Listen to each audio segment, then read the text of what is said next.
Buenas tardes a todos y a todas y bienvenidos a esta segunda sesión para fomentar el desarrollo de la mujer en la ciberseguridad.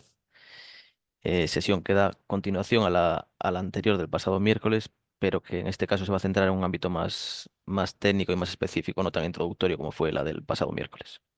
La actividad está enmarcada en el nodo de ciberseguridad ciber.gal, en este caso en el grupo de trabajo Ciudadanía, y se va a impartir gracias a la colaboración de Deloitte, empresa adherida al nodo, y a la Diputación de Lugo, entidad fundadora del mismo. Eh, bueno, comentar, como he dicho antes, la sesión se va a grabar y que se va a poner a disposición para consulta en la web del nodo y que podéis ir lanzando las cuestiones o consultas o dudas que tengáis, tanto en el chat como en la sección de preguntas y respuestas, e iremos dando contestación tanto a lo largo de la sesión en directo o al final de la misma. Y bueno, sin más, os dejo ya con nuestras ponentes y gracias por asistir y comenzamos entonces. Perfecto, muchas gracias, Diego. Por lo que veo, todas las chicas que están conectadas también estuvieron en la sesión de la semana pasada. Así que a mí ya me conocéis y hoy tengo la suerte de estar con otras compañeras de Deloitte de la parte de ciber que nos van a comentar más a nivel técnico las diferentes opciones que tenéis para empezar tu carrera en el mundo de la ciberseguridad. Así que para no consumir más tiempo con la introducción, vamos a empezar directamente con el primer caso de estudio, que va a ser sobre la parte de monitorización, ¿vale? Entonces, Ainhoa, si quieres empezar directamente con lo que has preparado para la sesión de hoy. Vale, perfecto. No sé si se me escucha bien. Sí, sí, perfecto. Vale, perfecto, pues empiezo. Vale, pues nada, yo os iba a hablar sobre la monitorización, que bueno, que no sé hasta qué punto podéis tener conocimiento de qué es como tal. Entonces voy a empezar a haceros una pequeña introducción de qué es la monitorización. Luego os enseñaré, bueno, hablaremos de por qué es necesaria la monitorización y terminaremos hablando bueno, qué es lo que hay que hacer a la hora de monitorizar, cuáles son los principales pasos que hay que hacer y, bueno, y cuáles son las consecuencias que tiene tener una buena monitorización, ¿vale? Pues nada, al final la monitorización es un servicio que se da de forma proactiva dentro de las compañías en un formato 24/7, esto es, se da 24 horas durante los 7 días de la semana y, bueno, y por ende del año. Y el objetivo es analizar los datos que se están generando dentro de cada una de las compañías para prevenir ataques a nivel bueno, para prevenir ataques como tal, ¿vale? Entonces, lo que hacemos es monitorizar este tipo de elementos para detectar estos ataques y intentar que no se materialicen. Entonces, debido al aumento de la digitalización y a la sofisticación de los ataques que se están empleando por los cibercriminales, hacen necesario establecer una serie de planes estratégicos y estos están orientados al entorno y a la situación actual de las organizaciones.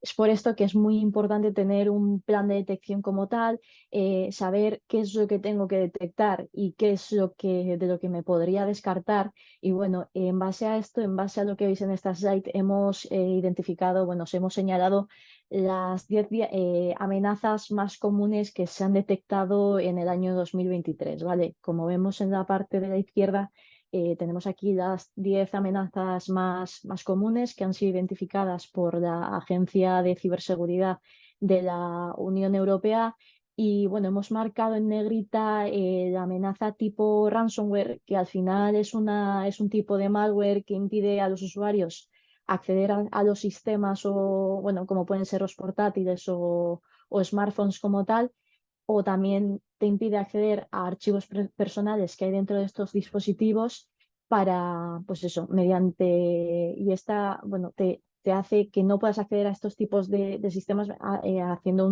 una serie de técnicas o utilizando algún tipo de tácticas y que éstas no sean legibles como tal. O sea, por ejemplo, un ejemplo podría ser que tú estás trabajando sobre un archivo Word, lo estás actualizando como tal, lo estás escribiendo, lo estás editando, se te infecta el portátil mediante un ataque ransomware, entonces este archivo se te cifra y no lo puedes leer, no puedes trabajar sobre este archivo, entonces es información que pierdes.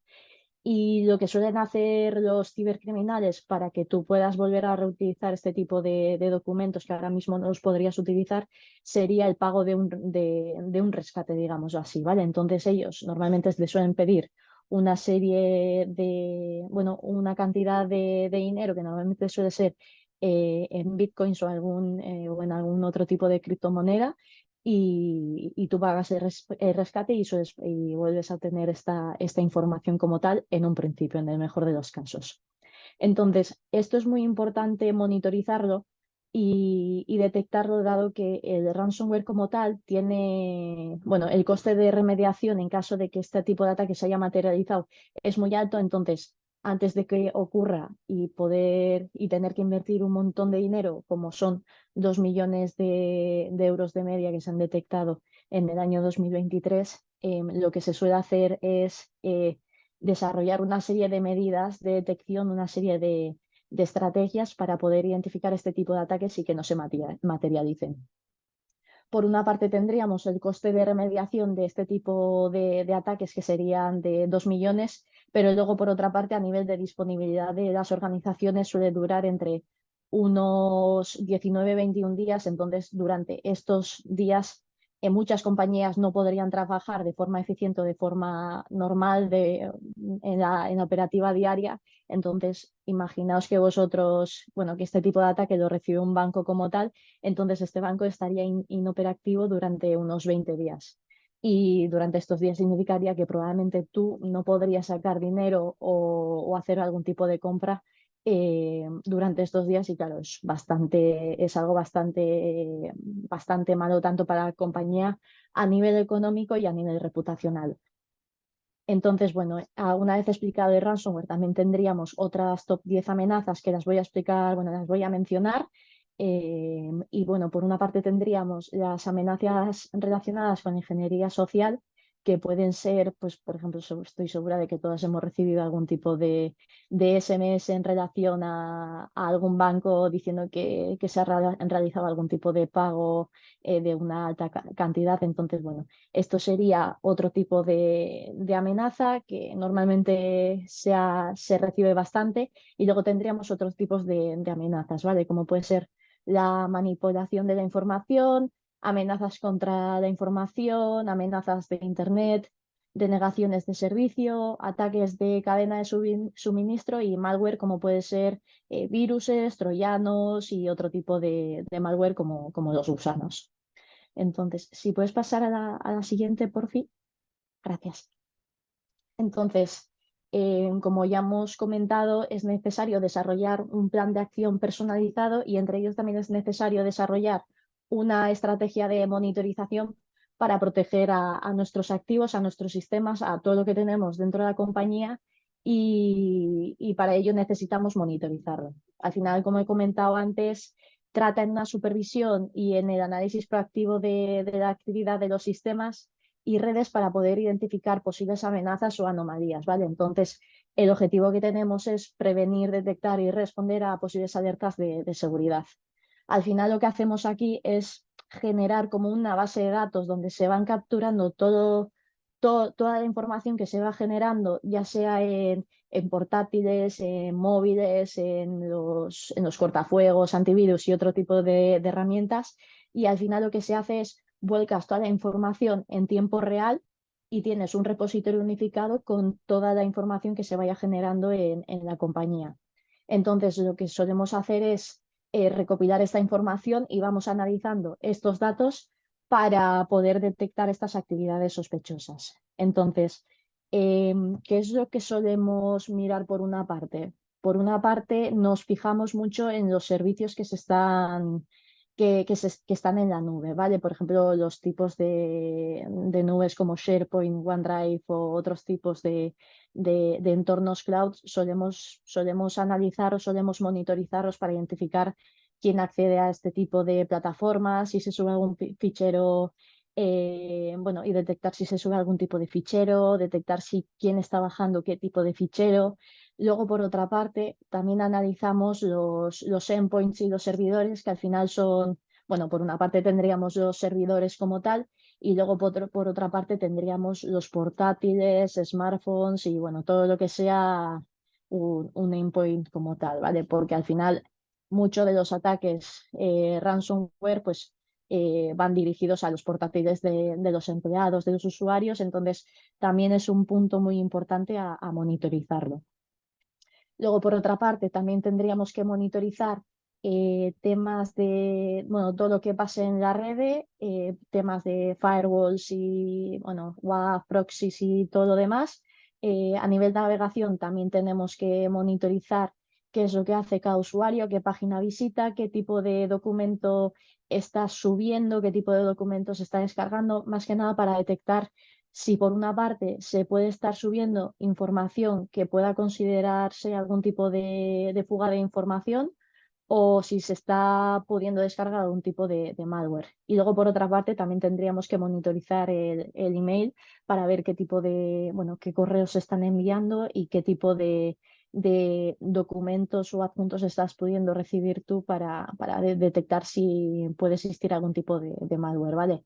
Al final, con esto no queremos decir que todos los empleados estén súper vigilados, sino que en caso de que algo ocurra, sabemos exactamente qué es lo que ha ocurrido mediante la monitorización. Al final esto te deja un registro y tú lo que haces es ver qué es lo que está pasando. Entonces, una vez tengamos identificado qué es lo que hay que monitorizar dentro de la compañía, también necesitamos identificar qué es lo que hay que monitorizar fuera de la compañía, ¿vale? Para eso nos basamos en diferentes fuentes de información, como puede ser la Deep Web o la Dark Web, y lo que hacemos es identificar estos focos y empezamos a sacar información sobre todo para identificar qué es lo que pueden estar haciendo los cibercriminales. Por ejemplo, por una parte, solemos monitorizar X foros de la Deep Web o de la Dark Web. Luego también solemos monitorizar diferentes grupos de Telegram. Entonces, aquí solemos hacer un pequeño análisis para detectar cuál es el tipo de perfil bueno, de este tipo de cibercriminales y solemos sacar una serie de información de interés para luego volcarlo en el repositorio, que sería un SIEM como tal.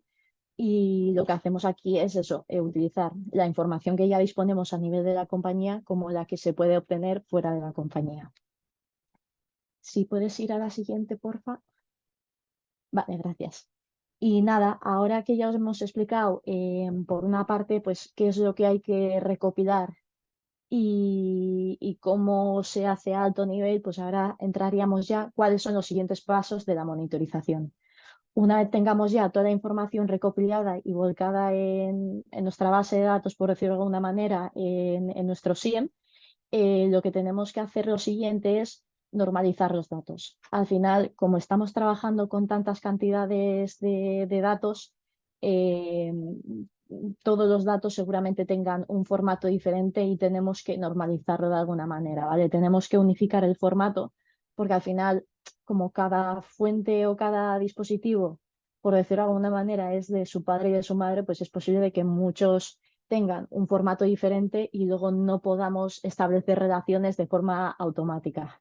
Entonces, una vez hayamos hecho la normalización de las fuentes, lo siguiente que tenemos que hacer es realizar un estudio, bueno, un análisis de las fuentes y eventos que están generando estas tecnologías, como pueden ser los cortafuegos, los antivirus, los dispositivos pues, portátiles o lo que sea, y aquí lo que se hace, el siguiente paso sería identificar relaciones, ¿vale?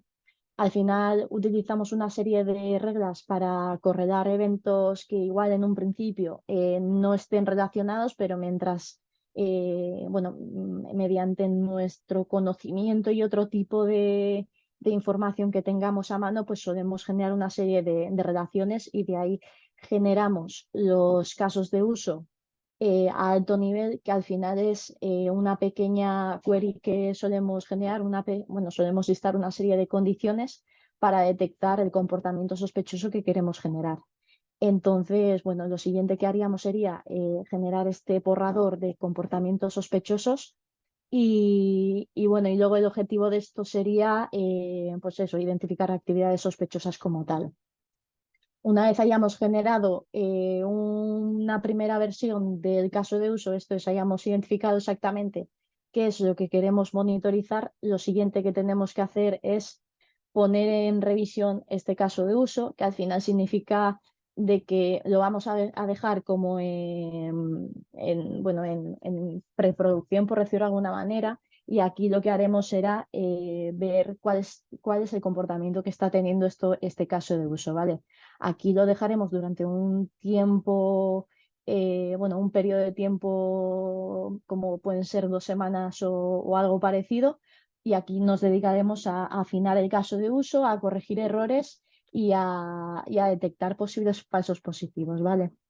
Aquí solemos hacer este tipo de ejercicio para intentar que luego de cara a los siguientes días o a las siguientes semanas, que todos los casos de uso que estén saltando, o sea, todas las alertas que estén saltando en relación a la monitorización estén muy, bueno, sean como tal, sean acciones legítimas, o sea, que sean acciones que de verdad son sospechosas y que no sean legítimas como tal.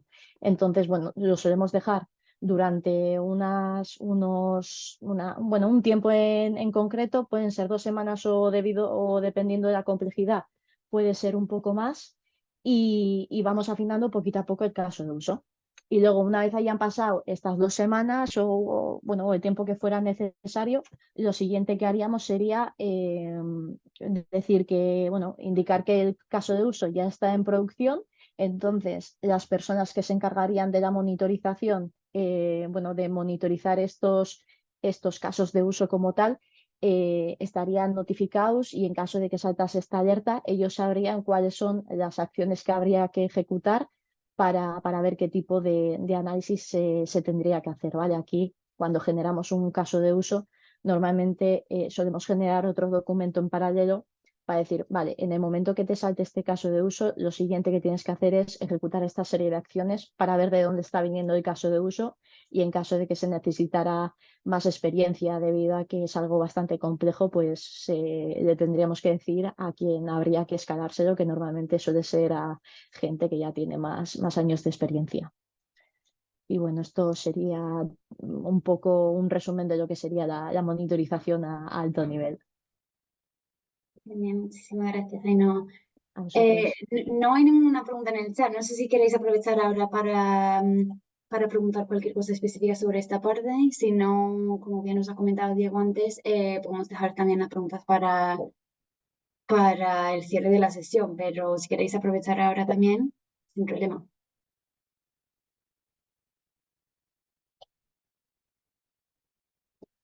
¿No? ¿Nada?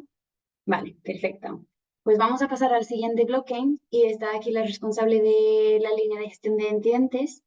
Así que, Marta, te dejo presentarte y empezar con tu parte. Muchas gracias. Gracias a ti, Isa. Bueno, un placer a todas. Muchas gracias por contar con nosotros. Y como bien comentaba Isa, yo soy la responsable del equipo de respuesta a incidentes, ¿vale? A nivel España. Y vamos a explicar un poquito qué es lo que hace este equipo de respuesta a incidentes, ¿vale? Técnicamente, la práctica en inglés se denomina DEFIR, por la componente de Digital Forensics and Incident Response. Y venimos a ser los que intervenimos cuando, como justo ha contado Ainhoa, esa monitorización, ¿no? Se detecta, salta, se genera alguna alerta o conjunto de alertas que hacen que tengamos una instancia de incidente, ¿vale? Es decir, ya tenemos que entrar a identificar qué es lo que está pasando, por qué parece que hay un compromiso dentro de nuestra red, qué han conseguido hacer los atacantes, que puede suponer un riesgo, ¿vale? Es cuando tenemos que entrar a participar. Tenemos el equipo de FIR, también entramos con una participación 24/7/365, es decir, es un trabajo no planificado, los ataques lamentablemente no se pueden planificar y para ser, digamos, un profesional de esta práctica, lo que hacen falta son principalmente dos características, ¿vale? Tener ambición por aprender, por cuando no entendemos algo ir un paso más allá, por indagar, por no conformarnos si hay algo que no entendemos o no podemos, digamos, plasmar, cuadrar en nuestro marco de conocimiento. Y por otro lado, tener capacidad de resolver problemas, que no nos asusten los retos, porque muchas veces los escenarios son cambiantes, las amenazas varían, los distintos grupos de actores, las tecnologías van progresando. Hace años no existían los coches eléctricos, por ejemplo, y a día de hoy puede llegar a comprometerse un coche y tengamos que hacer un análisis forense de un coche, ¿no? Que es algo que yo personalmente no he hecho nunca, pero si tuviera que hacerlo, tener esa capacidad, esa ambición por aprender, por resolver esos retos, no es lo que se requiere de un perfil que quiera dedicarse a la respuesta ante incidentes, ¿vale? Venimos a ser como los investigadores forenses digitales, lo más parecido, digamos, a un policía que tiene que resolver un crimen, pero desde el ámbito corporativo, ¿vale? De la empresa privada. El objetivo de nuestro trabajo, de la práctica de CIR, cuando ocurre un incidente, es entender cómo de grave es, cuánto impacto ha tenido y por qué se ha podido producir. Es decir, cuál ha sido esa causa raíz que ha permitido a los atacantes entrar en la red, moverse lateralmente, instalar malware en distintos puntos de los sistemas. Sacar informaciones, filtrar información, ¿no? O modificar alguna configuración que haya hecho que el sistema deje de funcionar como debía y haya pasado a funcionar como el atacante quiere, ¿no? El análisis de toda esta causa raíz, al fin y al cabo, es lo que permite luego a las organizaciones digamos, identificar esa vulnerabilidad o esa configuración débil que se ha explotado, poder corregirla y evitar o por lo menos mitigar la posibilidad de que pueda volver a pasar, ¿vale? Entonces, ¿cómo es un día a día nuestro? ¿Qué es lo que ocurre, digamos, en el equipo en el día a día normal? Pues lo primero que haríamos sería recibir una notificación de una instancia de incidente, ya sea por los compañeros del equipo del SOC que están haciendo esa monitorización, detectan la alerta, hacen un análisis preliminar y dicen, uy, esto tiene pinta de ser algo más grave, vamos a escalarlo porque no tengo una alerta, ahora ya tengo un incidente o potencial incidente. Tenemos que hacer una toma de contexto, recopilar toda la información posible de ese escenario, entender qué tecnologías tienen implementadas, para qué se suele utilizar ese servicio, si es conocido que tuviera alguna vulnerabilidad reciente que igual no han tenido todavía tiempo para parchear. Em, cuán- ¿Cómo de crítico es, por ejemplo, si ese sistema se apaga preventivamente para evitar que el compromiso se pueda extender, qué impacto tiene?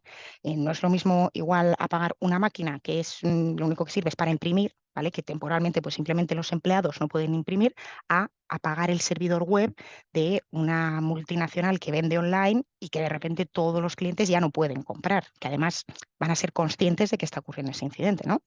Y una vez que tenemos todo o el máximo contexto posible, porque es verdad que en estas situaciones así más estresantes de incidente no siempre se sabe todo o con la celeridad o con el detalle que nos gustaría, hay que definir un plan de acción.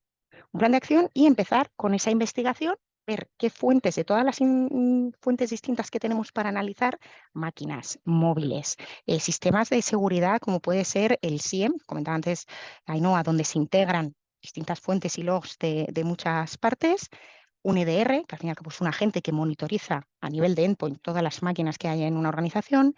Igual tenemos que pedir piezas de malware concreto que se hayan identificado, binarios, para analizar y entender qué es lo que hacen, logs de firewall, o sea, cualquier, digamos, identificar y definir todas esas líneas y esas fuentes de información que podamos tener que analizar, que son tantas como, como estén disponibles y se nos ocurra que pueden aportar valor para la investigación, ¿vale? Y también es muy importante en esta respuesta a incidentes ese proceso de reporte periódico. A partir de un análisis obtengo una conclusión y puede que tenga que tomar una medida de contención o de erradicación, porque en el momento en el que yo tengo esa conclusión, pues lo implemento y hago todo lo posible para evitar que pueda seguir perpetuándose en el tiempo, ¿no? Entonces, es muy importante que este reporte, el análisis, la contención y el reporte sea algo periódico hasta que tengamos la foto completa de lo que ha pasado y ya podemos elaborar un informe de incidente y proceder a considerar el incidente por lo menos como cerrado o controlado, ¿vale? Vamos a poner ahora mismo unos ejemplos más claros de cada una de estas fases para que veáis prácticamente, es decir, lo que, digamos, tendríamos que tocar, analizar un analista como tal de FIR en el día a día, ¿vale? Entonces, Isa, porfa, si pasamos a la siguiente. Vale. Aquí para que tengáis de ejemplo, ¿vale? Sí, esto es un ejemplo de una alerta anonimizada, por supuesto, en la que nos llega al equipo esta notificación de que hay una empresa, Acme Consulting, que ha sufrido un incidente. Así lo ha notificado directamente el cliente, ¿vale? Indica que la página web, ellos les han dicho, el INCIBE, el Instituto Nacional de Ciberseguridad, les ha notificado que está comprometida, que parece que hay algún tipo de malware, por la información que ellos en sus fuentes de inteligencia tienen, y además Google les ha penalizado y ya no aparecen. Cuando tú buscas el nombre de la empresa Acme en Google no les aparece ya como primera posición en el buscador. Entonces eso a ellos les puede hacer que pierdan pues, compras o búsquedas, navegación de usuarios, ¿no? Entonces lo que solicitan ayuda es identificar cuál es ese compromiso, que revisemos, analicemos ese servidor para entender cómo se lo comprometieron, se pueda corregir y evitar o, digamos, volver a poner esa página publicada y siga continuando con la operativa normal, ¿vale? Aquí tenemos, como os comentaba, ¿no? Tenemos esa detección y llega el punto en el que hacemos esa primera llamada de toma de contexto y tenemos que recopilar toda la información. Y las preguntas que hay que hacer es, ok, en este caso, concreto, con este ejemplo, ese servidor web, tendremos que entender cuál es esa superficie de ataque expuesta, es decir, el acme.com que presuntamente está vulnerado es solo una máquina, son 5, hay otros dominios que les pase algo parecido, hay otro sistema que se pueda haber explotado porque también tengamos que analizarlo y en esa misma llamada se define ese plan de acción y ayudamos, en este caso a la organización ACME, a qué medidas de contención tienen que implementar para evitar que pueda ir a más, ¿no? Oye, no es lo mismo un malware de lo que has metido es un criptominero y lo que estás haciendo el atacante es usar mis recursos hardware para minar monedas, que es un malware que lo que está haciendo es sacar datos de mis clientes que puede haber en esa página web registrados, ¿vale? Tiene impactos distintos, entonces hay que ver qué medidas ellos han tomado y qué otras acciones adicionales nosotros les podemos recomendar, ¿vale? Tipos de escenarios, este que he puesto de ejemplo, que sería un exploiting web con potencialmente otros impactos adicionales, porque no sabemos si más allá de comprometer la página web, los atacantes se han intentado mover a otros servidores o, como explicaba antes, robar información, ¿no? Realmente los escenarios a los que nos tenemos que enfrentar, a los que damos respuesta en el día a día, son muy variados, ¿vale? Desde un compromiso, un uso ilegítimo de recursos hardware, software, compromiso de servidores web o servidores que estén expuestos a Internet, como puede ser un servidor de correo, ¿vale? El mero hecho de que las máquinas ya estén expuestas a Internet hace que sean mucho más fáciles de atacar que máquinas que son internas o más privadas, ¿no?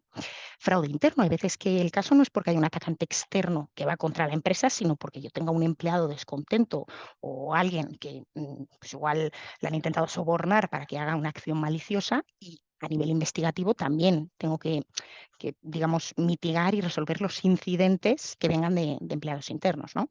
Envío masivo de spam, que utilice mi cuenta de correo corporativa para enviar spam y malware a otros, puede tener también mucho impacto, sobre todo reputacional, y digamos, la joya de la corona de los ataques, que es el ransomware, que efectivamente son las situaciones de crisis que más estrés generan, las más complejas de resolver y a mí personalmente decir que son las que creo que más hacen crecer como profesional cuando te enfrentas a ellas y realmente son todo un reto.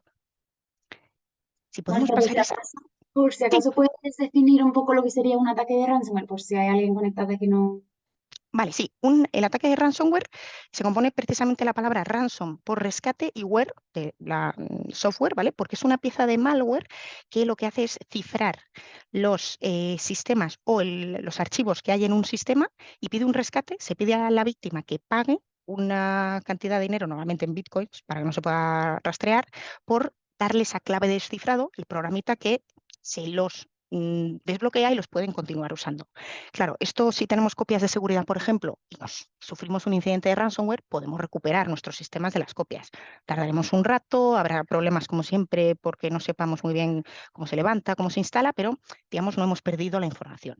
Aquí el problema está cuando el ransomware como tal afecta hasta tal nivel que no podemos recuperar de una copia de seguridad o igual hemos perdido datos de los últimos 6 meses y no lo podemos permitir y tenemos que valorar potencialmente ceder al pago del rescate con los riesgos que ello conlleva, ¿vale? Esto sería un poco a alto nivel una amenaza de ransomware.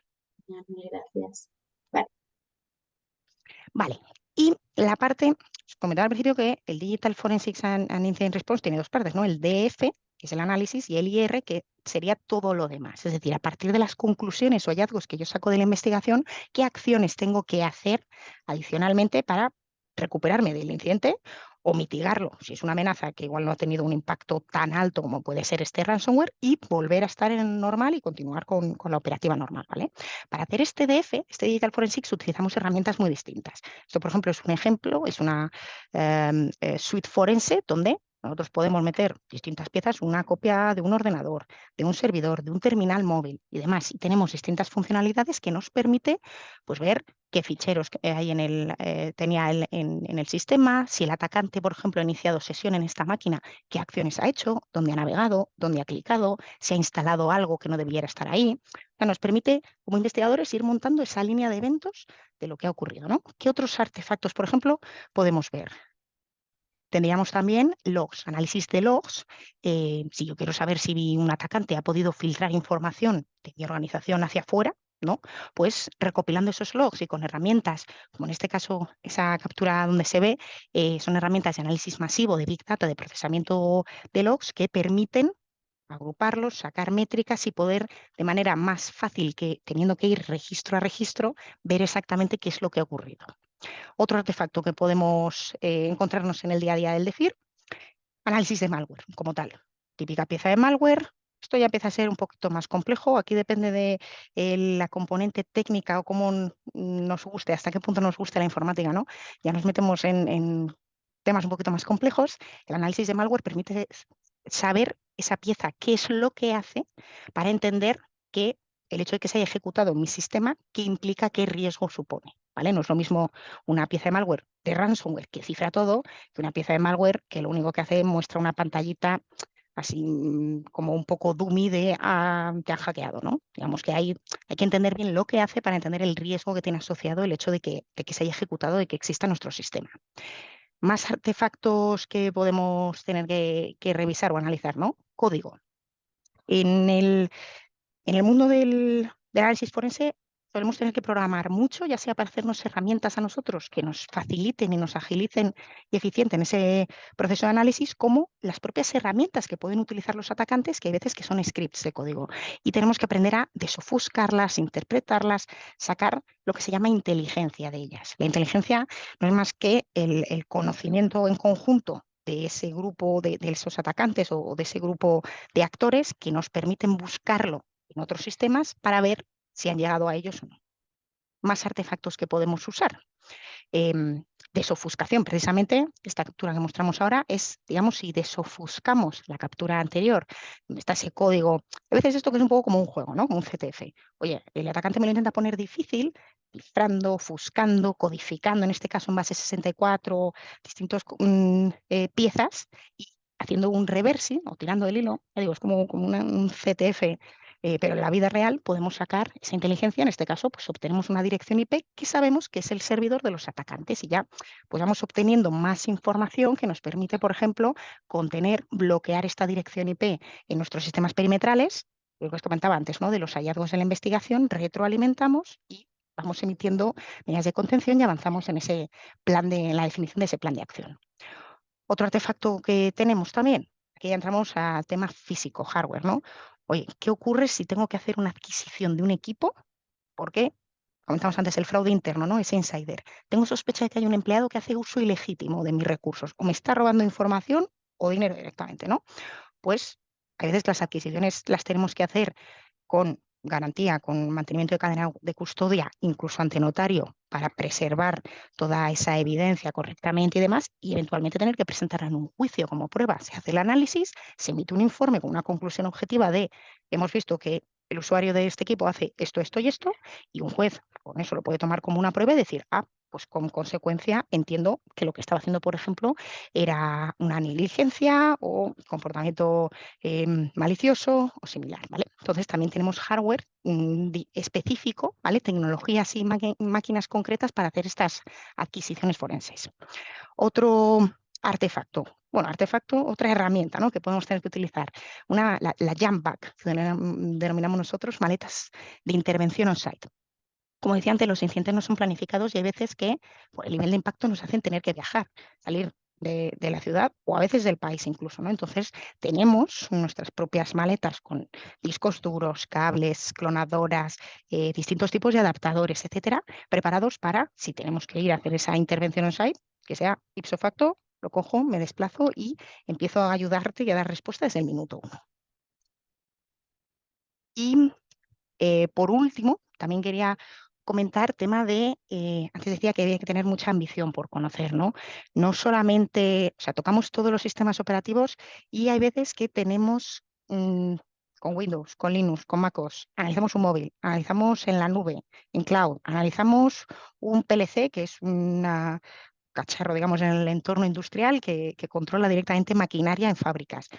El espectro de cosas que tenemos que hacer, los sistemas, las tecnologías, los lenguajes de programación, es prácticamente infinito, ¿no? Entonces, algo a mí personalmente me gusta mucho de este ámbito es que cada día aprendes algo nuevo y yo personalmente que llevo 5 años dedicada al DEFIR, hay todavía a día de hoy escenarios e incidentes que hacen que tenga que tocar una nueva tecnología o una nueva lenguaje de programación, algo que me supone un nuevo reto y hace que yo no me aburra ni un solo día en el trabajo. Vale, si pasamos, Isa, por favor.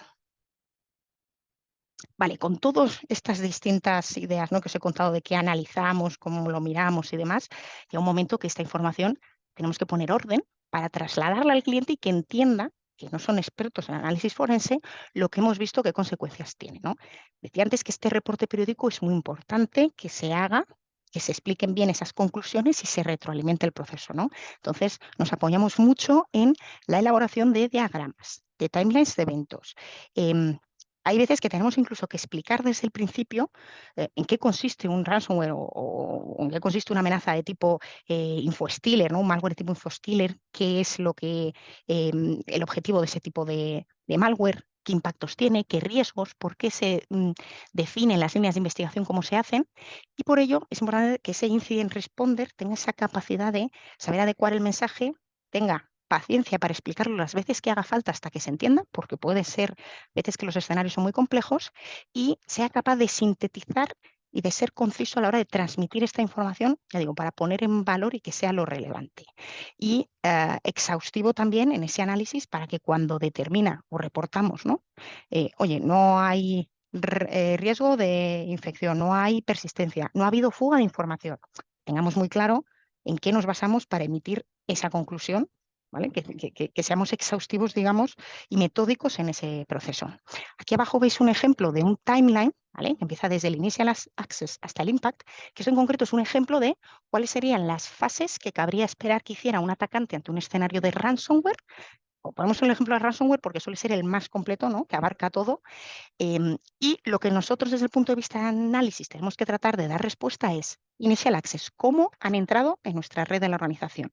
Discovery, cómo han hecho un descubrimiento de los sistemas que tienen alrededor para entender y poder moverse en el siguiente punto, ese movimiento lateral a otros, ir poco a poco comprometiendo más sistemas, escalar privilegios. No es lo mismo si soy un usuario normal que si soy un administrador, puedo hacer muchas más cosas y mucho más daño.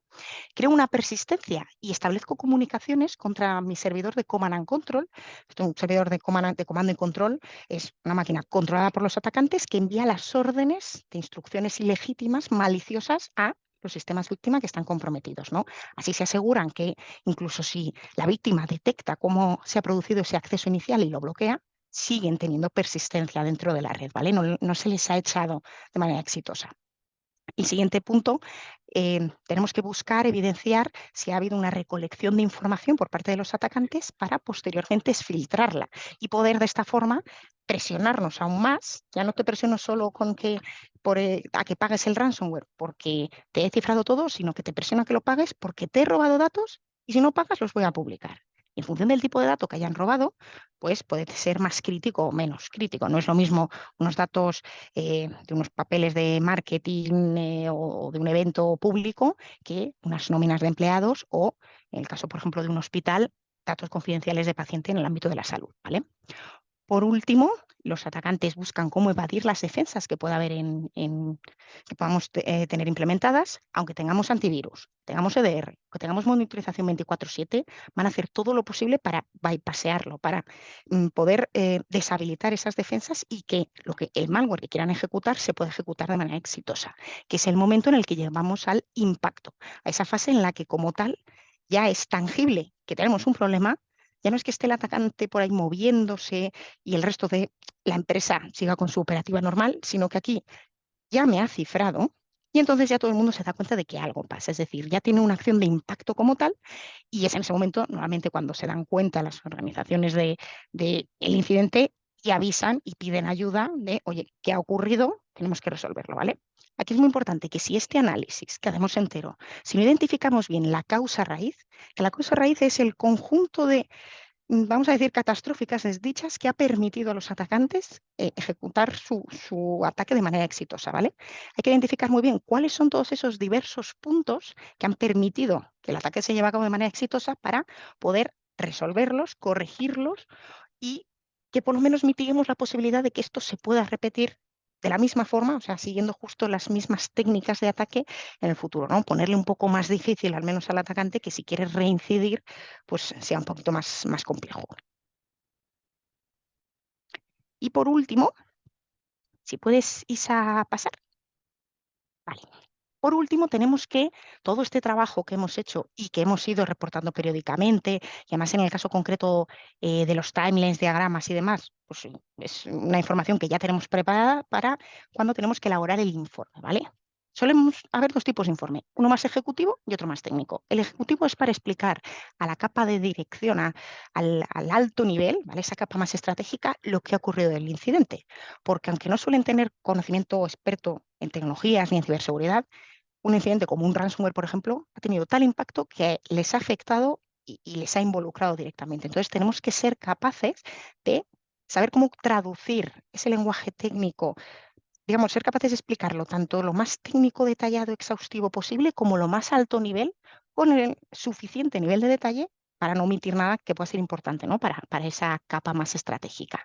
Y también está el informe técnico donde aquí tenemos que ser todo lo detallados posible explicando cómo se ha seguido a cabo el proceso de adquisición, el proceso de análisis. Cuando miramos un artefacto, ¿no? Entonces, que veíamos antes, si hacemos un análisis de un binario de malware o de un log, tenemos que explicar muy bien por qué se mira ese artefacto, por qué es relevante, qué proceso de análisis, qué metodología se sigue y qué conclusión se obtiene de analizarlo. Por ejemplo, se revisa esta pieza, este binario o este programa porque resulta sospechoso, se ha creado en el tiempo en que los atacantes estaban dentro de la red y el objetivo es determinar la naturaleza del mismo, ¿no? Para analizarlo, primeramente se hace un análisis dinámico en una sandbox, ejecutando la muestra, vemos que crea esto, esto y esto, bla, bla, bla. Hacemos luego un análisis estático, se hace un reversing del código, se ve que ejecuta esta función, bla, bla, bla, bla, bla. Y como conclusión determinamos que efectivamente es una pieza maliciosa, que se introduce por los atacantes y debe bloquearse o se recomienda que se bloqueen todos los sistemas de monitorización, ¿no? Todo este tipo de información y este nivel de exhaustivo es necesario volcarlo en un informe técnico, porque, explicaba antes, si estamos en caso de fraude interno o de un insider, puede que con este informe acabe yendo a juicio y como no hayamos sido lo suficientemente exhaustivos, nos pueden tirar hacia atrás todo ese trabajo que hemos hecho, porque el juez considere que, como no se explica bien de dónde sale esta conclusión, no me vale, no es una prueba, no, o sea, digamos, nuestro informe pierde toda la validez y todo el valor que es parte de nuestro trabajo, ¿no? Entonces, de ahí la importancia de la exhaustividad a la hora de hacer estos análisis. Y espero que os haya parecido interesante lo que os he contado de cómo funciona el mundo del DEFIR. No sé si hay alguna pregunta. ¿Preferís que la respondamos ahora, al final? Hay una pregunta, Marta, que es bastante Vale, específica y una chica pregunta qué certificaciones recomendamos para enfocar la carrera a análisis forense. vale. Pues aquí certificaciones hay varias. Tenemos la de ITHY Council, por ejemplo, el CHFI, que como introductoria está bastante bien. Luego hay alguna más específica de empresas muy buenas en el ámbito de la ciberseguridad, como es el SANS Institute, que en este caso tendríamos el Certified Forensics Examiner y el Certified Forensics Analyst. Estas son ya, como digo, un poquito más complejas, pero personalmente mi recomendación es decir que yo la formación para ser buen analista forense no es enfocarte en una formación de seguridad defensiva. No es hacer una formación de forense, sino hacer una formación de hacking, de seguridad ofensiva. ¿Por qué? Porque para saber bien qué buscar, para yo enfocar la investigación y decir, oye, ¿qué es lo que ha hecho el atacante? ¿Por dónde entiendo que ha podido querer pasar? ¿Dónde puede ser interesante buscar trazas de su actividad? Tengo que entender y aprender a pensar como él. Lo que es el saber qué logs mirar o cómo interpretar esa información y demás, personalmente creo que te lo da el día a día, la experiencia. Pero formar en seguridad ofensiva para complementar ese enfoque, yo es la recomendación que le daría a cualquier persona que quiera enfocarse en el DEFIR, que se certifique o se forme primero en seguridad ofensiva y si necesita especializarse más en el análisis, entonces ya entrar en seguridad defensiva. Yo personalmente todas mis certificaciones son, por ejemplo, de seguridad ofensiva. Es que la semana pasada estuvimos hablando mucho de los background de las chicas en los equipos más técnicos. ¿Vosotros cómo lo tenéis? O sea, ¿la gente entra ya con bastante experiencia o...? Diría que hay de todo en la viña del Señor.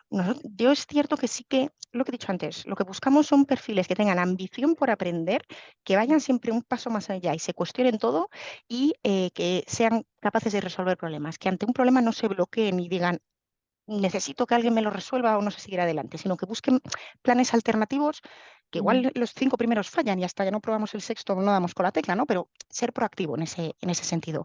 El background que hay, tengo gente en el equipo de formación profesional, gente con titulación de grado universitario, gente que ha estudiado ingeniería informática, gente que ha estudiado criminología, gente que ha estudiado historia del arte incluso. Quiero decir, es la motivación por querer aprender y salir de esa zona de confort y resolver retos más que el background técnico, aunque sí que, no lo voy a negar, la componente técnica que hay es muy alta. Entonces, si no la traemos de base de una formación universitaria, por ejemplo, o de una formación profesional, igual tenemos en nuestro tiempo libre que echarle horas para estudiar. Vale, fenomenal, pues muchísimas gracias. Ahora mismo no hay más preguntas en el chat para esta parte en concreto, pero si te puede quedar, Marta, y así si hay Por más dudas. supuesto. Perfecto. Pues seguimos con el siguiente bloque, que es el de protección de infraestructuras, y Tamara, la manager de esta línea en Deloitte, nos va a contar cómo es trabajar en este ámbito. Genial, pues encantada de estar aquí con vosotras, junto con mis compañeras. Como dice Isa, yo soy la responsable del Departamento de Protección de Infraestructuras, y lo primero es que me gustaría comenzar por daros una visión general de cómo enfocamos la ciberseguridad desde Deloitte, ¿vale? No solo desde el equipo de protección de infraestructuras, sino en general. Con el fin de que podáis ubicar tanto nuestro equipo, que es el de protección de infraestructuras, dentro de este contexto, y sobre todo también para que podáis identificar dónde se encuentran los equipos de Marta y Ainhoa, que son las personas que os han hablado hasta ahora, para que podáis identificar eso, dónde están sus servicios, dónde se encuentran sus equipos. Esto es bastante importante porque desde el Departamento de Protección de Infraestructuras, aunque es un equipo independiente del resto, como puede ser el de Marta y el de Ainhoa, depende o tiene interacción con prácticamente todos los equipos de ciber, ¿vale? A nivel en Deloitte, o como está definido en Deloitte. Muchas veces se habla de ciberseguridad, hablamos de ransomware, como ha estado comentando Marta, también ha comentado Ainhoa, phishing.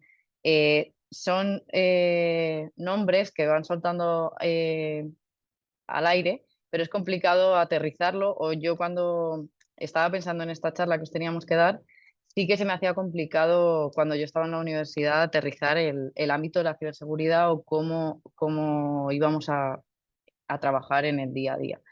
¿Vale? Entonces sí que me parecía interesante daros estas pinceladas para que ya no solo desde nuestro equipo, los equipos que os vamos a hablar hoy, porque después de mi ponencia viene Monse, que es parte de mi equipo de protección de infraestructuras, pero va a hablar un poco más específicamente de la parte de OT, pues que tuvieras contexto de otros equipos de compañeras nuestras o compañeros que no han estado en esta sesión, ¿vale? Entonces, así que ojalá que en estos 20 minutos os pueda dar una visión más general de todo ciber y más específicamente del equipo de protección de infraestructuras, y que os quede claro, ¿vale? Ya no solo porque os guste nuestra parte, la de Marta, la de Ainhoa o la de Monse, sino porque tengáis un contexto de absolutamente todo. Los puntos de entrada a la hora bueno, aquí os hemos pintado una empresa, ¿vale? Por lo más básico empezaríamos. Los puntos de entrada para un proyecto de ciberseguridad suelen ser o por un incidente o una necesidad. Por ejemplo, un incidente, un robo de datos. Han estado contando tanto Ainhoa como Marta incidentes de seguridad típicos como pueden ser el ransomware. Eh, Muchas veces un proyecto suele venir por ese motivo, ¿vale? Porque en una empresa no tienen nada de ciberseguridad, no tienen equipo de ciberseguridad, pero les surge un incidente, les han robado datos, ha habido una fuga de datos o ha habido cierto ataque dirigido. Entonces contactan con nosotros o con cualquier otra empresa para que les ayudemos a securizar sus sistemas o a gestionar el incidente, como ha contado Marta, a monitorizar sus sistemas, como ha contado Ainhoa, o cualquier otro tipo de proyecto. Luego también habría una parte de estrategia de ciberseguridad, ¿vale? La estrategia de ciberseguridad engloba prácticamente todo, es otro de los puntos de entrada en una empresa, porque pues una empresa no tiene nada, ningún tipo de proyecto de ciberseguridad, tiene un montón de sistemas, no tiene nada protegido, entonces dice, oye, me interesa empezar a dedicar tanto esfuerzos económicos como de tiempo en proteger mis sistemas, ¿vale? Porque tengo muchísimos, está a la orden del día y aunque no me haya sucedido ningún incidente hasta ahora o yo no lo haya identificado, que puede ser el caso, pues tenga las medidas necesarias para poder identificarlo y poder resolverlo rápidamente. Por empezar, ya no solo por la parte estratégica, sino por comentar lo que han, por introducir la parte de Marta y Ainhoa, como veis en la parte de abajo a la izquierda está la parte de control continuo, ¿vale? Una empresa tiene que tener un control continuo de todos sus activos dentro de la empresa para monitorizar, como ha contado Ainhoa, toda su red y poder identificar si surge un incidente o si no surge. Ahí os hemos puesto varios equipos, pues está el equipo de monitorización, el equipo de forense, el equipo de ciberinteligencia, el equipo de threat hunting, gestión de incidentes, que son equipos destinados a monitorizar que no surja un incidente o que surja, porque la seguridad 100% no existe, entonces tenemos que ser conscientes de ello y estar preparados para, si surge un incidente, poder actuar frente a él. Y todos esos equipos se encargan, pues eso, desde que surge un incidente o desde que se está analizando toda la red para que no surja un incidente, a cómo arreglar ese incidente.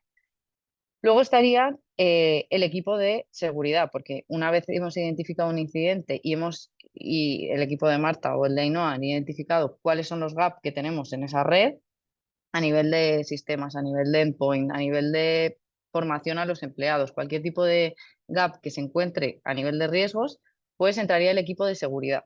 ¿Vale? Un equipo que engloba muchos mini equipos que están arriba a la derecha en la slide que se está viendo ahora, que lo que se encargan es de proteger los activos, ¿vale? Estaría el equipo de seguridad en aplicaciones, que se encarga de toda la parte de el código de las aplicaciones desde que se empieza a generar una aplicación hasta que se pone en producción o incluso durante todo su ciclo de vida en uso.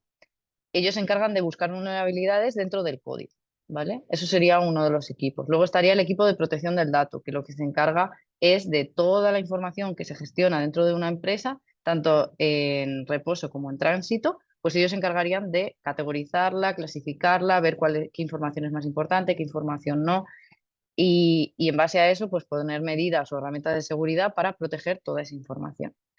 Luego estaría un equipo que se encarga de la gestión de identidades. Todos estos equipos que os estoy contando no son ninguno de las ponentes que estamos hoy en día, ¿vale? O sea, en el día de hoy. Pero para que también tengáis contexto de ello. Gestión de identidades lo que se encarga es de pues, todos los usuarios que hay dentro de una aplicación, clasificarlos también a nivel de pues, usuarios VIP, usuarios administradores, usuarios que solo tienen que acceder a una aplicación en concreto.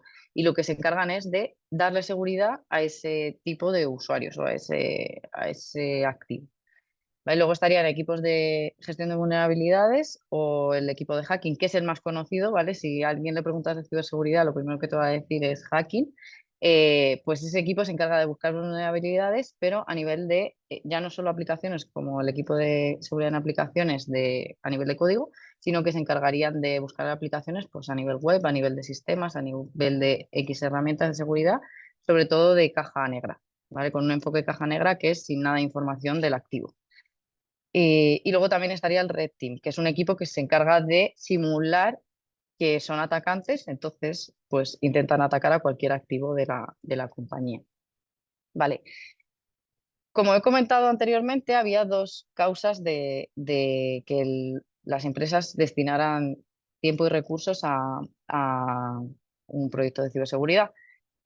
Una era por un incidente de seguridad y la otra era por una estrategia. Hay empresas que se planifican bien y pues entienden que tienen que destinar este tipo de recursos a un proyecto de ciberseguridad para protegerse, ¿vale? Entonces, hay un equipo dentro de Deloitte, que es el equipo de Strategy, que también tiene mini equipos dentro, que lo que se encarga es de definir planes directores de seguridad para una empresa. Pues hacen un análisis de riesgo en el cual le sacan diferentes gaps pues, en todos sus activos y todas las herramientas que utilizan, y en base a eso pues identifican una serie de proyectos que tienen que ejecutar los equipos que he comentado anteriormente. Pues si por ejemplo no tienen clasificación de activos, si tienen, si la infraestructura o la arquitectura la tienen totalmente plana, si no tienen un firewall para controlar el acceso desde Internet dentro de su red interna, si no tienen una VPN que se encarga de proteger el acceso de los empleados a la red interna cuando están fuera de la oficina. Todo eso lo detectaría el equipo de strategy, ¿vale? También hacen temas de normativas. Hay muchas empresas que, pues, por ejemplo, bancarias, que tienen una serie de normativas gubernamentales que cumplir. Entonces, este equipo se encargaría de revisar todos los controles de esas normativas y definir si cumplen o no cumplen en base a esos estándares de seguridad o esas normativas, ¿vale? Entonces, eso sería el equipo de estrategia. Y luego, por ubicarnos ya en el equipo, en mi equipo y donde también está Monse, que viene después, nosotros seríamos el equipo de protección de infraestructuras. Entonces, ¿dónde entramos? Entramos en toda la parte de seguridad.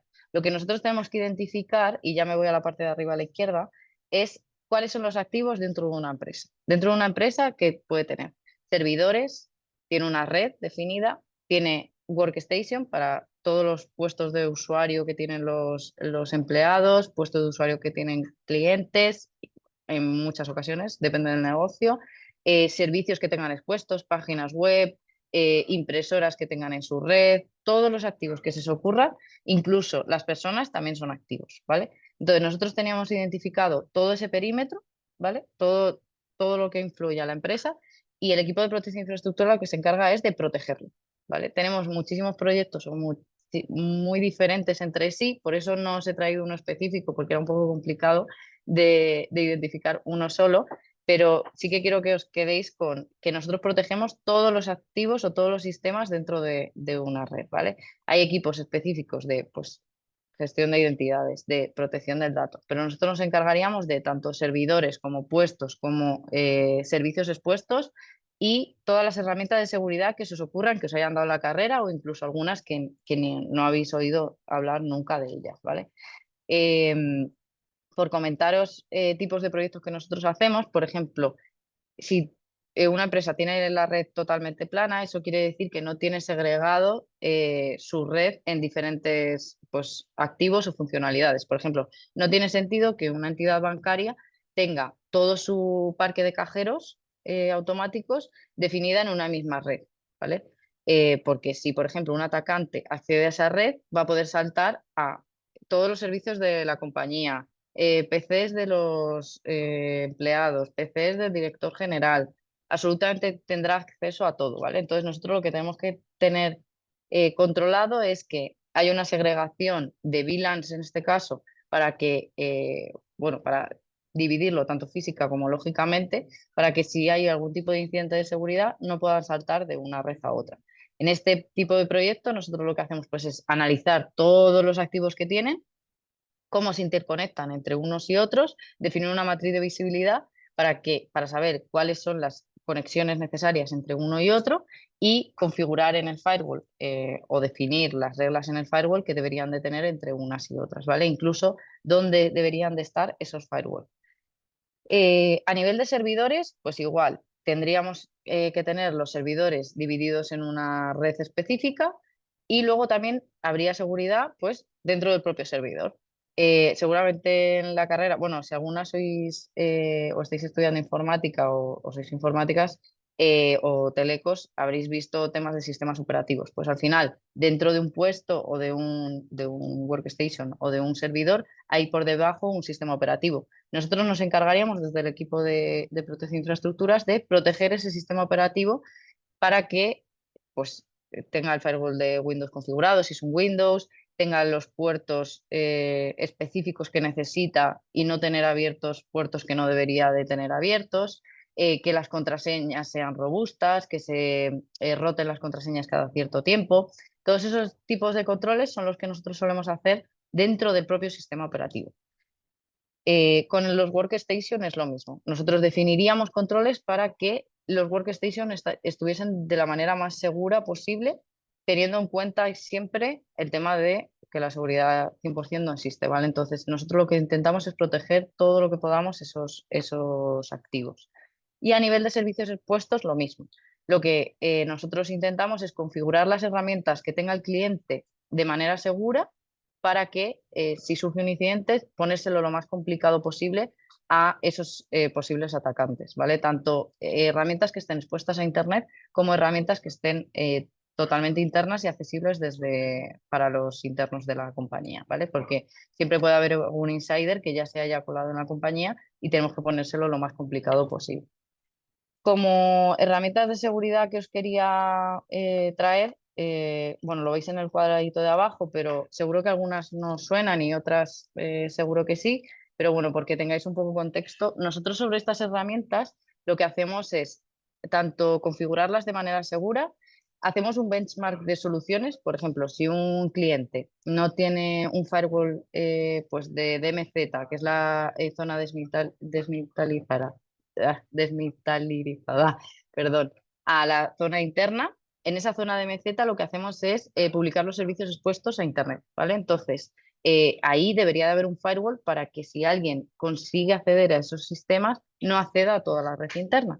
Pues si quieren definir un firewall ahí, nosotros lo que haríamos sería un benchmark de todos los fabricantes que hay en el mercado y cuáles se ajustan mejor a ese tipo de cliente, porque muchas veces el mejor del mercado, el tope de gama, no es el que se asemeja a sus necesidades, porque, por ejemplo, puede que tenga herramientas de otro fabricante y que tengan integraciones mucho más sencillas. Por ejemplo, que en el equipo de Ainhoa que tienen un SIEM, que es la herramienta esta de monitorización, pues que ese SIEM, por ejemplo, que tengan un currada, pues que ese currada no se integre bien con el firewall que nosotros tenemos, que normalmente se integran con todos, ¿vale? Pero por ponernos un ejemplo, pues nosotros tendríamos en cuenta en ese benchmark pues esa casuística. Que, por ejemplo, por nivel de costes, pues se le vaya un poco de precio. O sea, todas esas características nosotros las tendríamos en cuenta para definirles cuál sería su mejor solución de seguridad en ese caso de firewall. Y hablo de firewall como puedo hablar de antivirus, puedo hablar de EDR, que también lo ha comentado Marta, que es un antivirus de siguiente generación, lo que hace es proteger el endpoint. Hablo de protección de correo. La herramienta que tengan de protección de correo, pues nosotros la configuraríamos de manera segura, porque tú puedes tener una herramienta de protección de correo, pero si no la tienes configurada, tener eso y tener lo mismo, o sea, tener nada es lo mismo, ¿vale? Entonces, lo que tienes que hacer es configurarla de manera segura. Entonces, pues eso, protección de correo, herramientas de protección de correo, herramientas de temas de certificados, PKIs, IDS, IPS, que son funcionalidades que tienen los firewall para temas de protección y detección de incidentes. Temas de protección de dispositivos móviles, el WAF, que también está por ahí, es un firewall, pero a nivel web, ¿vale? Que lo que para es pues, ataques de negación de servicio, ataques tipo web, como puede ser un SQL injection, un cross-site scripting, herramientas de anti-DDoS. Todas las herramientas que vayan surgiendo en el mercado a nivel de seguridad, nosotros somos, en mi equipo, somos los que nos encargamos de configurarlas de manera segura. Y una cosa muy importante que ha comentado Marta es que esto es continuo. A nivel de ciberseguridad y en todos los equipos de ciber os lo vais a encontrar. Y es que tienes que estar totalmente actualizado y formándote continuamente en absolutamente todo, porque hoy, o sea, antiguamente eran los antivirus, ahora han migrado a EDRs, luego están temas de, yo qué sé, inteligencia artificial. Cada día va surgiendo algo nuevo y cada día nos tenemos que actualizar, ¿vale? Porque las empresas, los malos van por delante y las empresas tenemos que ir al tran corriendo e intentando anticiparnos a ellos. Entonces, es muy importante que estemos actualizados. Entonces, nosotros desde el equipo de protección de infraestructura nos encargamos de configurar esas herramientas, hacer benchmark de soluciones para ver cuál es la que más, pues más o sea, que le viene bien al cliente, y luego también haríamos revisiones. He comentado antes que el equipo de gestión de vulnerabilidades hace revisiones de caja negra, nosotros haríamos las revisiones de caja blanca. Las revisiones de caja blanca es un enfoque con información de la herramienta. Por ejemplo, si tengo que hacer una revisión del directorio activo, pues yo tendría acceso al directorio activo para ver cómo tiene configurado todo el directorio activo de ese cliente, ¿vale? Y en base a eso nosotros le diríamos, pues mira, esto lo tienes configurado de esta manera y deberías de tenerlo de esta otra. ¿vale? O por ejemplo tienen definido una guía de bastionado para un sistema operativo Windows, pues nosotros le revisaríamos cada uno de los controles basándonos en estándares de seguridad para decirles cuáles son las medidas o los gaps que tiene respecto a un modelo mucho mejor a nivel de seguridad, ¿vale? Y en base a eso, pues eso, todas las herramientas de seguridad nosotros nos encargaríamos de tanto revisarlas como implementarlas como configurarlas de manera segura. Y por eso comentaba que teníamos interacción con todos los equipos, con el equipo de Ainhoa a nivel de monitorización, porque integramos muchos de los, o sea, una vez que nosotros, por ejemplo, configuramos el EDR, pues lo integraríamos como una fuente más en su SIEM o en el SIEM que ella está gestionando. Con Marta, si por ejemplo necesitan acceso a los logs, que también estarán en el SIEM, pero si necesitan acceso a una herramienta en concreto que nosotros administramos, como puede ser el EDR, pues también tendríamos interacción con ella. Y con el resto de equipos lo mismo, ¿vale? Con el equipo de estrategia, pues el equipo de estrategia si nos dice tenéis que hacer un proyecto de segmentación de red en esta empresa porque tienen la red plana, pues también tendríamos interacción con ellos. Además, con el equipo de estrategia tenemos algún tipo de proyecto de normativas que les ayudamos en algún control a nivel más técnico. Y bueno, y también habría temas de formación que no he dicho el equipo de formación. En la siguiente slide, gracias Isa, os quería enseñar un poco qué necesidades tiene un perfil a nivel de un perfil en protección de infraestructuras, ¿vale? Como habéis visto, tenemos interacción con muchísimos departamentos y con muchísimos equipos. Tenemos interacción directa con el cliente, estamos en continua comunicación. Entonces, lo que tenemos que tener es, sobre todo, una interlocución muy específica y hacernos entender, ¿vale? También se necesita un montón de y ambición. Se necesita porque sabemos que la gente que sale de una universidad, como hemos salido todos, o de un FP o de lo que sea, no simplemente tenéis las bases, ¿vale? O tienen las bases. Entonces lo que necesitamos es ambición por querer aprender. Esto es un aprendizaje continuo, entonces eso es el principal requisito. Experiencia en herramientas, pues toda la que tengas, genial. Experiencia en redes. En el equipo de protección de infraestructura, sobre todo lo que se necesita es red, ¿vale? Porque lo que estáis viendo es todo tema de conexiones, herramientas, temas de segmentación, arquitectura. Entonces, la base de redes es bastante importante, pero si no la tenéis, pues se va ganando poco a poco. También sería interesante temas de gestión de proyectos. Pues al final somos consultores de seguridad, aunque prácticamente somos técnicos, pero sí que se necesita esa skill de consultoría y trato con el cliente, ¿vale? Nosotros definimos estándares de bastionado, gestionamos plataformas de seguridad, herramientas de seguridad, temas de cumplimiento de controles de seguridad. Como veis, es todo ambientado en configurar las herramientas de seguridad de lo más seguro posible, ¿vale? Para poder explotar al máximo su utilidad y que tengan, pues eso, el cliente lo más seguro posible todas sus infraestructuras. No lo he comentado, pero por introducir también a Monse ahora, en la anterior slide, como veíais en la parte de la empresa, venía la parte IT, la parte OT y la parte cloud.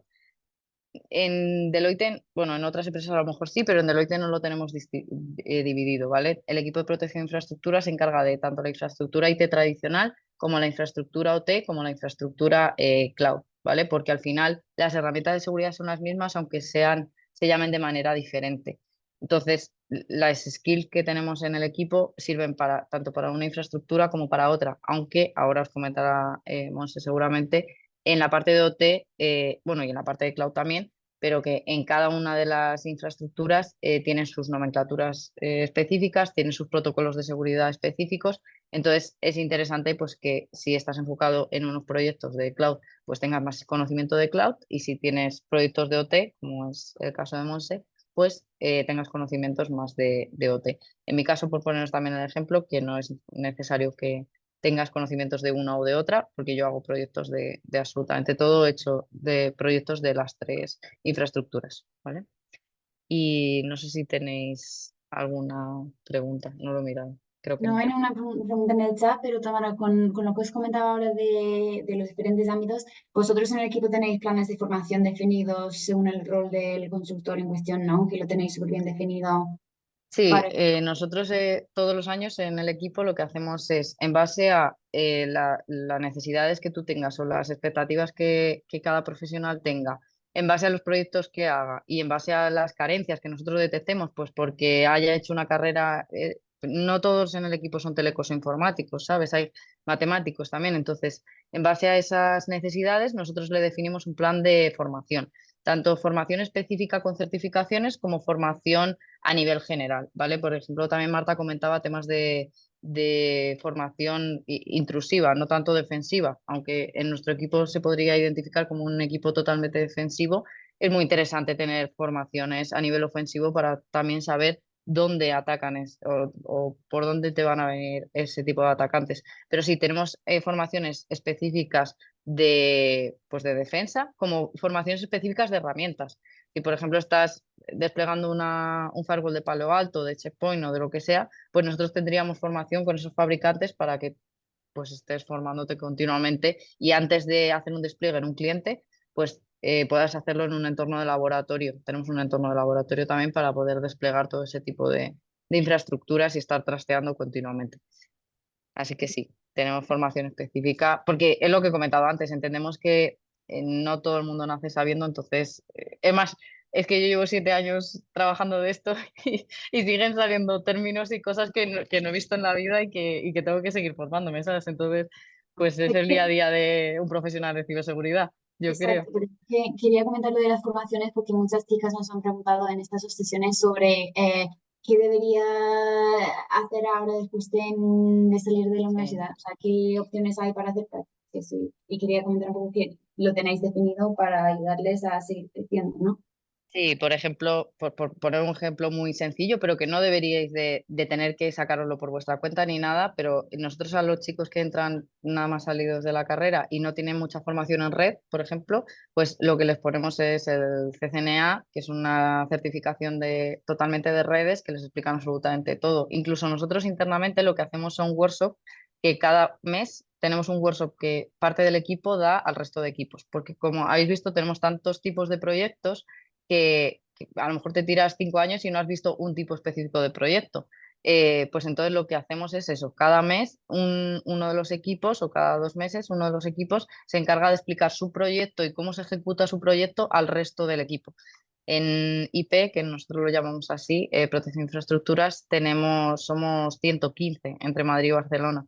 Entonces, prácticamente estamos dando formación continua entre todos todo el rato. Entonces ya no solo es una certificación de tengo este título, por eso digo que no hace falta que os lo saquéis por vuestra cuenta, sino que en el equipo continuamente nos estamos formando entre nosotros. Genial, es súper interesante, muchísimas gracias. Voy a pasar directamente al siguiente bloque porque viendo el tiempo vamos un poco regular. Ya, perdón. Y no, no, nada, nada. Además has introducido súper bien toda la parte de OT, o sea que Monse te dejo seguir directamente, ¿vale? Muchas gracias, Tamara.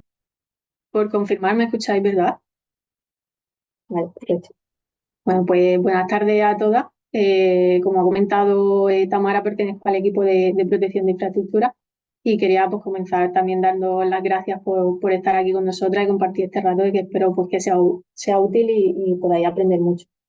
Antes de entrar en detalle, es importante comprender qué significa esto de la seguridad en OT. OT al final es tecnología operativa, ¿vale? Que se refiere a los sistemas y tecnologías utilizados en entornos industriales.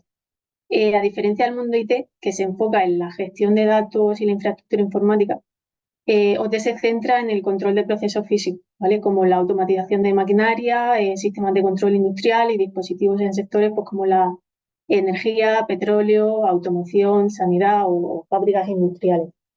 Entonces, aquí alguna vez os habéis preguntado pues, cómo se protegen las fábricas inteligentes, las plantas de energía o los sistemas de transporte. Bueno, pues es lo que vamos a intentar ver un poco hoy. Aquí a continuación pues vamos a empezar viendo los principales riesgos y medidas de seguridad que pueden estar presentes en el mundo T y posteriormente veremos con qué tipología de proyectos lo abordamos desde el Departamento de Protección de Infraestructura. Aquí uno de los mayores riesgos dentro de OT es la interrupción de las operaciones, ¿vale? Pensemos en una planta que produce medicamentos, pues un ataque podría paralizar lo que es la producción causando escasez de medicamentos esenciales para la población, ¿vale?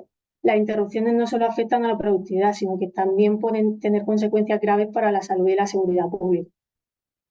Además, los ataques en OT pues, pueden ir más allá de afectar el funcionamiento de los sistemas y causar daños físicos reales a la infraestructura. Es decir, imaginemos una planta de tratamiento de agua que sufre un ataque que manipula los sistemas de control, ¿vale?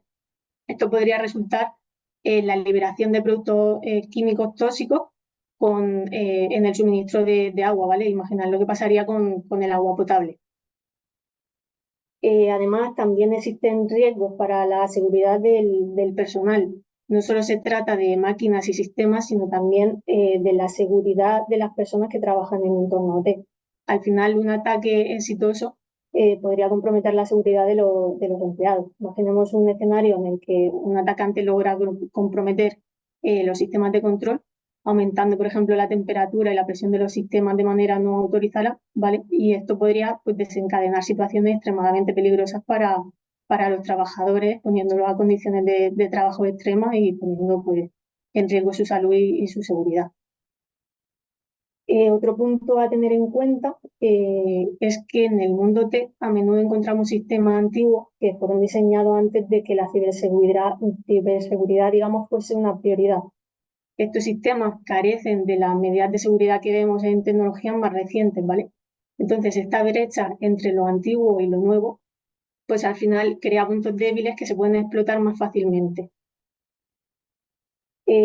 Además, aquí muchas veces los sistemas en entornos OT no se actualizan con la misma frecuencia que los sistemas en entornos IT, ¿vale? Esto se debe a que la necesidad de mantener la estabilidad de las operaciones, es decir, el clásico de si funciona no lo toques, ¿no? Pero sin embargo, la falta de actualizaciones pues, puede dejar abiertas pues, vulnerabilidades que podrían ser aprovechadas por atacantes. Imaginemos una planta, ¿vale?, de energía que no ha sido actualizado su sistema de control en varios años, pues la falta de actualización significa que cualquier vulnerabilidad descubierta desde entonces podría ser explotada, ¿vale? Por eso los parches y actualizaciones regulares son como fortalecer las defensas de la planta contra las amenazas emergentes, ¿vale? Y aquí, por otro lado, también tenemos el malware industrial, ¿vale?, que al final busca afectar los procesos de producción y el control de sistemas físicos, ¿vale? Esta amenaza puede comprometer la seguridad de las instalaciones y poner en peligro la integridad de los productos o servicios que se generan, ¿vale? Os pongo dos ejemplos de ataques de casos reales en entornos OT, ¿vale? El primero de ellos sería el caso de Stuxnet, que al final es un malware diseñado para sabotear específicamente sistemas de control industrial, ¿vale? Este ataque tuvo consecuencias significativas en instalaciones nucleares, porque todo el mundo piensa que qué pasa si explota una central nuclear, ¿vale? Pero lo que más daño hace no sería solo eso, sino ataques sutiles que no se detecten, como fue el caso de Stuxnet. El objetivo de este malware al final fue sabotear y retrasar el programa nuclear iraní, específicamente el enriquecimiento de uranio, ¿vale? Y fue diseñado para infiltrarse en sistemas de control industrial de instalaciones nucleares. Entonces, una vez dentro, se dirigía a los sistemas SCADA, que son fundamentalmente sistemas para el control y monitoreo de procesos en infraestructuras críticas. Y dentro, una vez de estos sistemas, lo que hacía es modificar la velocidad de rotación de la centrifugadora utilizada para el enriquecimiento de uranio, alterando su velocidad de rotación, ¿vale? Esto acabó dañando físicamente las máquinas y afectó a la producción de material nuclear. Esto también, para que nadie se dé cuenta, lo que hizo el malware fue manipular las lecturas de los sistemas de monitoreo para que mostrase valores normales, mientras en realidad pues, las operaciones estaban siendo alteradas. Y otro ejemplo que también podemos mostrar por aquí es el tema de Black Energy, que ha estado activo desde aproximadamente 2007 y que a lo largo de los años ha evolucionado y se ha utilizado en diversas campañas maliciosas, ¿vale? Por ejemplo, en diciembre de 2015, si no recuerdo mal, unos atacantes penetraron en las redes de la empresa energética de Ucrania y utilizaron este malware para obtener acceso no autorizado a los sistemas de control industrial que gestionan estas infraestructuras críticas del país. Al final, lo que los atacantes lograron fue apagar los sistemas de control industrial, generando un apagón en el país y dejando a miles de personas sin electricidad. Entonces, al destacar estos ejemplos, pues también queremos subrayar la realidad de que los riesgos en OT pues existen, ¿no? y resaltar la importancia de implementar medidas de seguridad efectivas. Estos incidentes al final sirven como recordatorio de que la amenaza es real y debemos estar preparadas pues, para proteger nuestras infraestructuras críticas. Entonces, ¿cómo nos protegemos? Pues bueno, en entorno OT, la segmentación de red es esencial, ¿vale? Consiste al final en dividir la red en segmentos aislados, de modo que un acceso no autorizado a un segmento no permita automáticamente acceso, digamos, a toda la red. Esto pues reduce la superficie de ataque y limita el impacto de posibles intrusiones. Supongamos también que en una planta industrial los ingenieros necesitan acceder a los sistemas de control de forma remota. Pues la gestión segura de accesos remotos implica implementar medidas como autenticación de 2 factores y conexiones cifradas, ¿no? Para garantizar que solo las personas autorizadas tengan acceso, ¿no? Reduciendo así pues, el riesgo de intrusiones no deseadas. También imaginemos una instalación de energía que utiliza sistemas de control para operar de manera eficiente, ¿vale? Pues las actualizaciones de manera regular de parches sería como mantener esos sistemas actualizados para protegerse contra últimas vulnerabilidades, así pues fortalecer también la resistencia ante posibles amenazas. Luego también es importante el uso de software anti-malware, ¿vale? Consideramos pues, una fábrica que depende de sistemas de automatización para la producción, pues el uso de software anti-malware es como tener un escuadrón de seguridad digital que detecta y neutraliza pues, posibles amenazas protegiendo los sistemas críticos contra estos ataques maliciosos.